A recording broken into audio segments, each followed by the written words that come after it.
Assalamualaikum warahmatullahi wabarakatuh. Waalaikumsalam warahmatullahi wabarakatuh.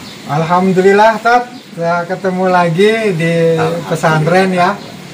Dan kita ada pertanyaan dari jamaah gitu kan, terutama santri-santri dewasa ini kelas malam, rasanya sudah siap juga untuk berumah tangga kan.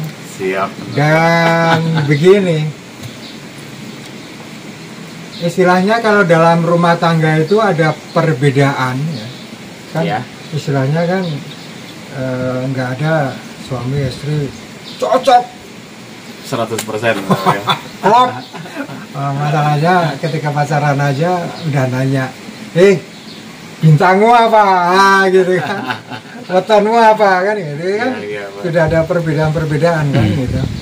Nah, terus kemudian jangan sampai gini, wah ini kok susah amat ya istriku ini, ternyata dia itu Scorpio, nggak cocok ini sama bintangku. Nah, itu kan perbedaan ya. Ya, betul. Terus Pak. kemudian diramal, ketemu ahli tarot diramal, kamu nggak cocok ini lihat nih ketumnya gitu. Nah itu kan perbedaan juga. Betul, Pak. Sebenarnya kan perbedaan-perbedaan yang seperti itu kecil itu loh. Karena apa? Al-Quran itu kan akan bisa menjembatani itu gitu. Betul. Nah ini Ustadz Nurjaini ini kan di KUA ya. Bimbing apa? Bimbingan perkawinan.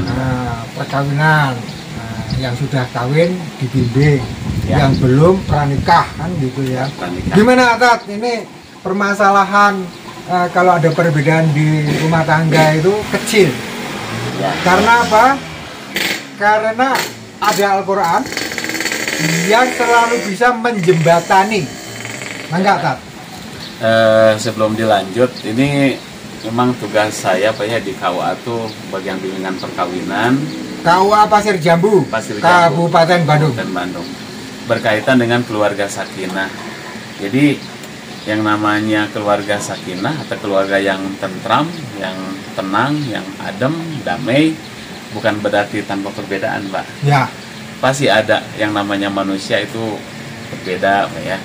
Tapi ketika kita menyikapi firman Allah di dalam Al-Quran, kata Allah, wa khalaqnakum azwaja, itu di dalam surat juz Amal Pak ya, Amal ya Tasalun. Kata Allah, wa khalaqnakum azwaja, kami ciptakan kalian semua itu berpasang-pasangan. Ya. Nah, berpasang-pasangan itu artinya menyatukan dua yang beda menjadi satu kesatuan yang bisa bersatu seiring sejalan membangun satu rumah tangga yang sakinah mawaddah warahmah. Ya. Nah, makanya Allah pun menyampaikan di dalam surat An-Nisa ayat 19, kata wa ashiruhunna bil ma'ruf, bergaulilah istrimu dengan cara yang baik. Artinya bergaul itu dalam artian urusan ranjangnya, urusan apakah batinnya, juga bergaul dalam urusan duniawinya. Ya. Toh tidak bisa dipungkiri yang namanya perbedaan pasti ada. Nah, makanya di dalam bimbingan perkawinan itu selalu disampaikan perlu kita punya fondasi yang kokoh di dalam rumah tangga. Di antaranya kami sering menyampaikan menikah seseorang itu berempat alasan. Alasan pertama karena alasan harta, Ya. yang kedua karena alasan turunan, yang ketiga karena alasan kecantikan atau kegantengan, yang keempat karena alasan agama.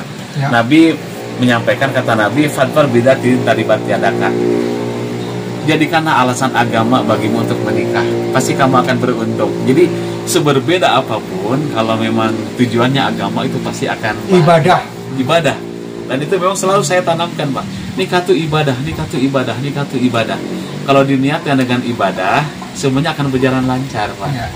Dan setiap orang pasti akan selalu menggantungkan bahwa Allah lah yang maha segala-galanya. Ketika ada permasalahan, diselesaikan dengan cara yang baik, dengan kepala dingin. Itu kan di sana juga ada wasyawirhum fil amri. Kita harus bermusyawarah ketika ada permasalahan, selesaikan dengan kepala dingin. Makanya saya tuh punya tugas di KUA tuh Pak, ada tugas di Undang-Undang Nomor 16 tahun 2019, itu di pasal 7 disampaikan pernikahan hanya diperbolehkan ketika calon pengantin sekurang-kurangnya berusia 19 tahun. Ya. Kenapa 19 tahun? Selain untuk menghindari stunting, yang terhambatnya tumbuh kembang anak secara fisik dan secara intelektual, juga berkaitan dengan pendewasaan. Ya, Pendewasaan secara emosional, pendewasaan secara sosial, dan pendewasaan secara seksual gitu. Ya. Jadi ketika seorang yang sudah dewasa, dewasa secara emosional, tentu menyikapi perbedaan tuh akan beda dengan orang yang masih kekanak-kanakan gitu Pak. Dan kadang-kadang udah umurnya 30-40 kekanak-kanakan juga bisa. Oh bisa. Karena apa? Pegangannya bukan Al-Quran. Nah itu betul Pak. Nah, pegangannya ada, ini berbeda nih. Nggak bisa, aku udah beda, nggak bisa ini, gitu kan.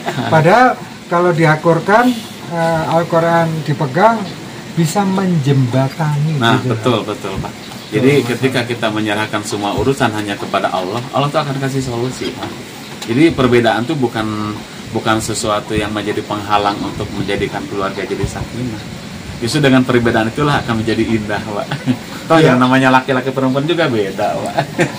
Terus rel itu juga nggak bersatu ya? Iya betul Pak. Betul. Itu kalau rel bersatu celaka Pak, jatuh nanti. Jadi apa? Jadi istilahnya Pak, perbedaan tuh hanya pembagian peran saja gitu Pak. Ya, Pembagian peran. Nah jadi dengan kekurangan itu saling menutupi, kelebihan juga dijadikan untuk saling mengayomi gitu Pak. Itu biasanya kita sampaikan di bimbingan perkawinan. Ya. Jadi memang seperti itu, jangan menganggap kalau ada perbedaan itu gede banget. Nah, ini pokoknya enggak deh, aku nggak bisa deh gitu ya. Iya. Makanya di dalam ini Pak, di dalam BP4 tuh salah satu tugas dari KUA untuk pembimbingan perkawinan, masalah ketika datang orang yang mau cerai itu selalu dinasehati. Sering saya dengar gitu Pak ya, seorang penasehat di KUA itu menyampaikan, nih lihat nih ada kertas. Penghulu itu selalu atau kepala KUA, dia membuat satu titik hitam di tengah kertas itu. Kamu lihat mana yang kelihatan, gitu kan? Pasti bilangnya itu hitam. Kenapa kamu lihat yang hitam? Padahal kamu lihat yang putihnya. Kekurangan isimu tuh hanya setitik. Nah, kekurangan suamimu hanya setitik. Padahal kalau dilihat secara total jenderal gitu Pak ya, kebaikannya lebih banyak daripada kekurangannya. Ya, nah, tanggung jawabnya lebih hebat daripada keburukannya. Jadi lihatlah yang lebih banyak itu, jangan lihat yang sedikit. Jadi kalau kita fokus yang ke titik hitamnya, maka kita akan selalu melihat kekurangan. Tapi kalau ketika kita lihat yang kertas putihnya yang besar, biarlah noda kecil itu hanya sekedar tugas kita untuk memperbaiki supaya kita bisa bersama-sama masuk surga nanti gitu. Nah, saya kira kalau tujuannya beribadah seperti itu. Jadi jelas dalam sebuah perkawinan, persahabatan, pertemanan, apapun di dunia ini selalu ada perbedaan. Selalu Pak. Dan perbedaan itu kalau yang di dalam rumah tangga itu harus dianggap kecil ya. Karena apa? Karena ada Al-Quran yang selalu bisa menjembatani. Nah, ini perlu kesadaran. Kalau nggak sadar, ya intinya sih semuanya harus kembali ke Al-Quran. Kalau udah kembali ke Al-Quran, tidak ada masalah yang tidak bisa diselesaikan. Dan ini masalahnya bukan karena tingkat pendidikan ya. Bukan. Kadang-kadang tingkat pendidikan tinggi kalau nggak sadar, percuma juga. Jadi kesadaran itu dimiliki oleh semua orang, apapun tingkat pendidikannya. Saya kira. Atau nonton siapa? Karena tugas di KUA dan tugas di pesantren, saya kira sejalan. Terima kasih. Wassalamualaikum warahmatullahi wabarakatuh. Waalaikumsalam warahmatullahi wabarakatuh.